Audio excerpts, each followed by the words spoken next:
السلام علیکم friends, welcome to classic entertainment channel. کیسے ہیں آپ سب؟ ہم امید کرتے ہیں کہ خیریت سے ہوں گے، انجوائے کرے ہوں گے اپنے دن کو بھرپور طریقے سے، اور ہم آپ کے لیے لے کر آ گئے ہیں سلسلہ ناول قلب کایان کی ایپیسوڈ 17، جس کو آپ کے لیے تحریر کری ہے سیما شاہد۔ تو پھر دیر نہیں کرتے، جلدی سے چلتے ہیں ناول کی طرف، مگر اس سے پہلے اگر آپ ہمارے چینل پر نئے ہیں تو ہمارے چینل کو لائک اور سبسکرائب کیجیے، آئیکن بٹن دبائیے تاکہ ہماری نئی اور معیاری ویڈیوز آپ کو سب سے پہلے دیکھنے کو ملیں اور آپ کوئی بھی ایپیسوڈ مس نہ کر سکیں۔ تو چلتے ہیں ناول کی طرف۔ سنو، ارینا کی آواز ابھری۔ کایان نے اس کی بند ترسی پلکوں پر پھونک ماری۔ ایک بات پوچھ سکتی ہوں؟ ارینا نے اپنی آنکھیں نیبا کیں۔ سبز نگینیں جن پر کایان برسوں پہلے دل ہار چکا تھا۔ تمہیں؟ ارینا نے ہاتھ اٹھا کر اس کے چہرے پر چاقو سے لگے لمبے ابھرے نشان پر پھیرا۔ تمہیں یہ زخم کیسے لگا؟ وہ سنجیدگی سے پوچھ رہی تھی۔ تمہیں اچھا نہیں لگتا نا میرا چہرہ؟ کایان سیدھا ہو کر لیٹ گیا۔ تم محافظ ہو، نہ صرف میرے بلکہ اس وطن عزیز کے۔ تمہاری وجہ سے ہم سب اطمینان کی نیند سوتے ہیں۔ تم ہو تو ہم ہیں۔ تمہارا ہر زخم ہمارے دل پر لگتا ہے مسٹر ماخوذ۔ ارینا کروٹ لے کر اس کے سینے پر سر رکھتی ہوئی مضبوط لہجے میں بولی۔ سب کی چھوڑو یور آنر، اپنی بات کرو۔ کایان اپنے اصلی اکھڑ انداز میں بولا۔ میری بات؟ کیا واقعی مجھے تمہیں کچھ بھی بتانے کی ضرورت ہے؟ ارینا کے لہجے میں ایک مان تھا، خفگی کا اظہار تھا۔ کمرے میں سناٹا سا چھا گیا تھا۔ کایان اپنی آنکھیں موندے لیٹا ہوا تھا اور اس کے چوڑے بالوں سے بھرے سینے پر ارینا سر رکھے آرام کر رہی تھی۔ موسیٰ، کیا وہ بچہ تمہاری پہلی بیوی سے ہے؟ اچانک سے ارینا کی آواز ابھری۔ نہیں، کایان نے یک لفظی جواب دیا۔ پھر وہ؟ ارینا نے اپنا سوال ادھورا چھوڑا۔ میری پہلی بیوی سے میری ایک ہی اولاد ہے، پریسا کایان زادی۔ اور موسیٰ، وہ تو میری جان ہے، ایک مارخور ساتھی کا بیٹا، جس نے اپنی اور اپنی بیوی کی جان ٹیررسٹ اٹیک کو ناکام بنانے میں وار دی۔ کایان نے سختی سے لب بھیجے۔ اس کی آنکھوں میں وزیرستان میں ہوا خودکش حملہ اور چاروں طرف اڑتے انسانی اعضاء، خون کی بارش، سب گھومنے لگا تھا۔ ریلیکس کایان، سب ٹھیک ہے۔ ارینا اس کے جسم میں ابھرتا تناؤ بھاپ کر اس کے سینے پر اپنی انگلیاں پھیرتی ہوئی اس کو سکون دینے لگی۔ قلب کایان۔ کایان نے سرگوشی کی۔ اسے یقین نہیں آ رہا تھا کہ ارینا الوی کا لمس، اس کی موجودگی اس کے لیے دوا تھی۔ یہ شاید اس کی مرحومہ ماں کی دعا تھی کہ وہ اپنے سارے خواب، ساری پریشانیاں بھول جاتا تھا۔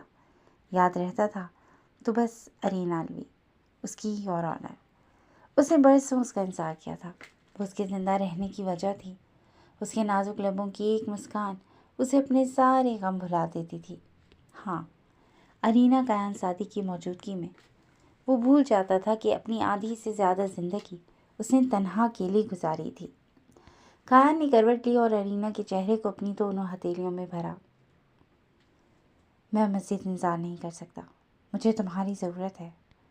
آئی نیڈ یو ناؤ، وہ گمبھیر آنچ دیتے لہجے میں بولا تو ارینا کی پلکیں اٹھیں۔ اس کی آنکھوں کے سبز نگینوں کو دیکھتے ہوئے وہ بے خود ہوا تھا۔ اسے اپنے خون میں روانی محسوس ہوئی تھی۔ مائی لائف، وہ گمبھیر لہجے میں کہتا اس پر کسی ابر کی طرح چھاتا چلا گیا تھا۔ پردوں سے ہلکی ہلکی مدھم سی روشنی کی چھلکتی ہوئی اندر آ رہی تھی جب ارینا الوی نے آہستگی سے اپنی آنکھیں کھولیں۔ رات وہ کافی عرصے بعد ایک پرسکون نیند سوئی تھی، سب کچھ بھلا کر، اور آج اسے اپنے اس سکون پر کوئی ندامت، کوئی پشیمانی نہیں تھی کہ وہ جان گئی تھی کہ اس کی پریسا کو اس کا ڈیڈی کایان واپس لے آئے گا۔ ارینا نے کایان کے بازو پر سے سر اٹھا کر اس کی سمت کروٹ لی، جو اپنا ایک بازو ارینا کے اوپر ایسے رکھ کر سویا تھا جیسے نیند میں بھی اس کی حفاظت کے لیے چوکنا ہو۔ وہ اس وقت گہری نیند میں تھا۔ اس کا چہرہ پرسکون تھا، لب ہلکے سے نیم بات ہے۔ ارینا اس وقت اطمینان سے اس کے مزید نزدیک کھسک کر بنا پلکے جھپکے اس کا بغور جائزہ لے رہی تھی۔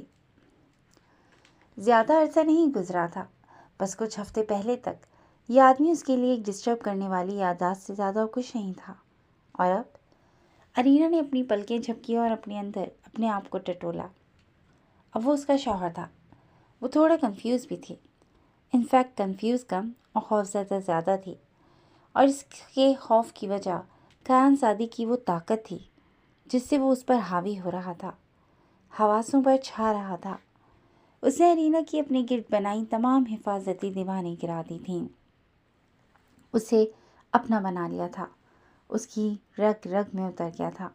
اس نے ارینا کو اپنے انداز و اطوار سے احساس دلایا تھا کہ وہ اس کے لیے اس دنیا میں سب سے اہم عورت ہے، سب سے اہم رشتہ ہے۔ کیان سادی اسے پڑھنا جانتا تھا۔ وہ اس دنیا میں واحد ایسا انسان تھا جس سے وہ کبھی بھی چاہ کر بھی کچھ نہیں چھپا سکتی تھی۔ Women without secret. ارینا نے گہری سانس لی۔ دن کی روشنی میں کیان کا چہرہ اور بھی سخت اور مضبوط لگ رہا تھا۔ سوتے میں بھی اس کی بھویں تنی ہوئی تھیں۔ کیان؟ ارینا کے لبوں سے مدھم سی سرگوشی ابھری۔ وہ اب کوہنی کے بل اٹھ کر اس کی بھووں کو اپنی انگلیوں سے چھو کر سیدھا کرنا چاہتی تھی۔ اس نے اپنا ہاتھ اٹھایا، ارادہ کیان کے ماتھے کی رگوں کو چھونے اور اس کی تنی اکڑی ہوئی بھووں کو سیدھا کرنے کا تھا، مگر اچانک سے اس نے اپنا ہاتھ ہوا میں ہی روک لیا۔ اسے یاد آ گیا تھا آخری بار جب اس نے کیان کو اٹھانے کی کوشش کی تھی تو کس طرح کیان نے ریئیکٹ کیا تھا۔ وہ اپنا ہاتھ واپس کھینچ رہی تھی کہ اچانک سے کیان نے اپنی آنکھیں کھول کر اس کا ہاتھ اپنی گرفت میں لیا۔ گڈ مارننگ یور آنر، اس کی بھاری آواز ابھری۔ جلدی سے اٹھو، ہمارے پاس صرف 1 گھنٹہ ہے، تیار ہو کر بریک فاسٹ کے لیے نکلنا ہے۔ وہ دھیمے لہجے میں اس کے بالوں میں ہاتھ پھیرتی ہوئی اٹھنے لگی تھی۔ اس کی نرم ٹھنڈی انگلیوں کا لمس کیان کی نیند بھگا گیا تھا۔ اس نے ارینا کو بازو سے پکڑ کر اٹھنے سے روکا تھا۔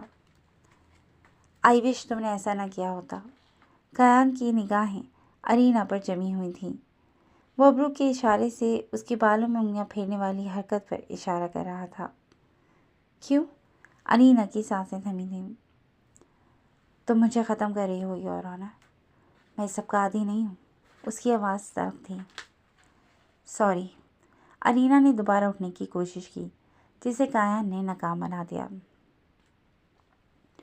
ارینا سادی، میں کوئی اچھا کامیاب انسان نہیں ہوں، تم مجھ جیسا آدمی ڈیزرو نہیں کرتی۔ اس نے ارینا کے ہاتھوں میں اپنا ہاتھ پھنسا کر اس کی انگلی میں پہنی ڈائمنڈ کی رنگ کو چھیڑا۔ میں تمہیں ایسی جھولی دینا افورڈ نہیں کر سکتا، وہ کھرے صاف لہجے میں اپنی اوقات بتا رہا تھا یا جتانے کی کوشش کر رہا تھا، پر اس کی بات سن کر ارینا نے اپنی سبز رنگ آنکھیں اس کی آنکھوں میں ڈال کر اپنی نرم باہیں اس کے گلے میں ڈالیں۔ یہ ارینا کے لیے ایک بولڈ اسٹیپ تھا، مگر وقت کی ضرورت تھا، ورنہ اتنی بولڈ تو وہ ہرگز نہ تھی۔ میں تم سے مانگ بھی نہیں رہی، وہ مضبوط لہجے میں بولی۔ جانتا ہوں۔ کیان اس کی روشن تابناک پیشانی پر اپنے لب رکھ کر ایک لمحے کو آنکھیں موند گیا۔ Sweet heart. اس نے آنکھیں کھول کر ارینا کے سرخ چہرے کو دیکھا جو 100% اس کی نزدیکی، اس کی قربت کے احساس سے سرخ تھا۔ پہلے تو مجھے بہت سرد لگتی تھیں، جذبات سے آری۔ مجھے لگتا تھا تم میں جذبات ہی نہیں ہیں، نہ ہی محبت کے جراثیم ہیں، پھر بھی میں تمہارے اس خوبصورت چہرے پر فدا تھا، مگر اب وہ اس پر جھکا۔ میں غلط تھا، تم تو جذبوں سے بھرپور ایک دلکش لچکدار پھولوں کی ڈال جیسی عورت ہو جو کسی مردے میں بھی جان ڈال سکتی ہے۔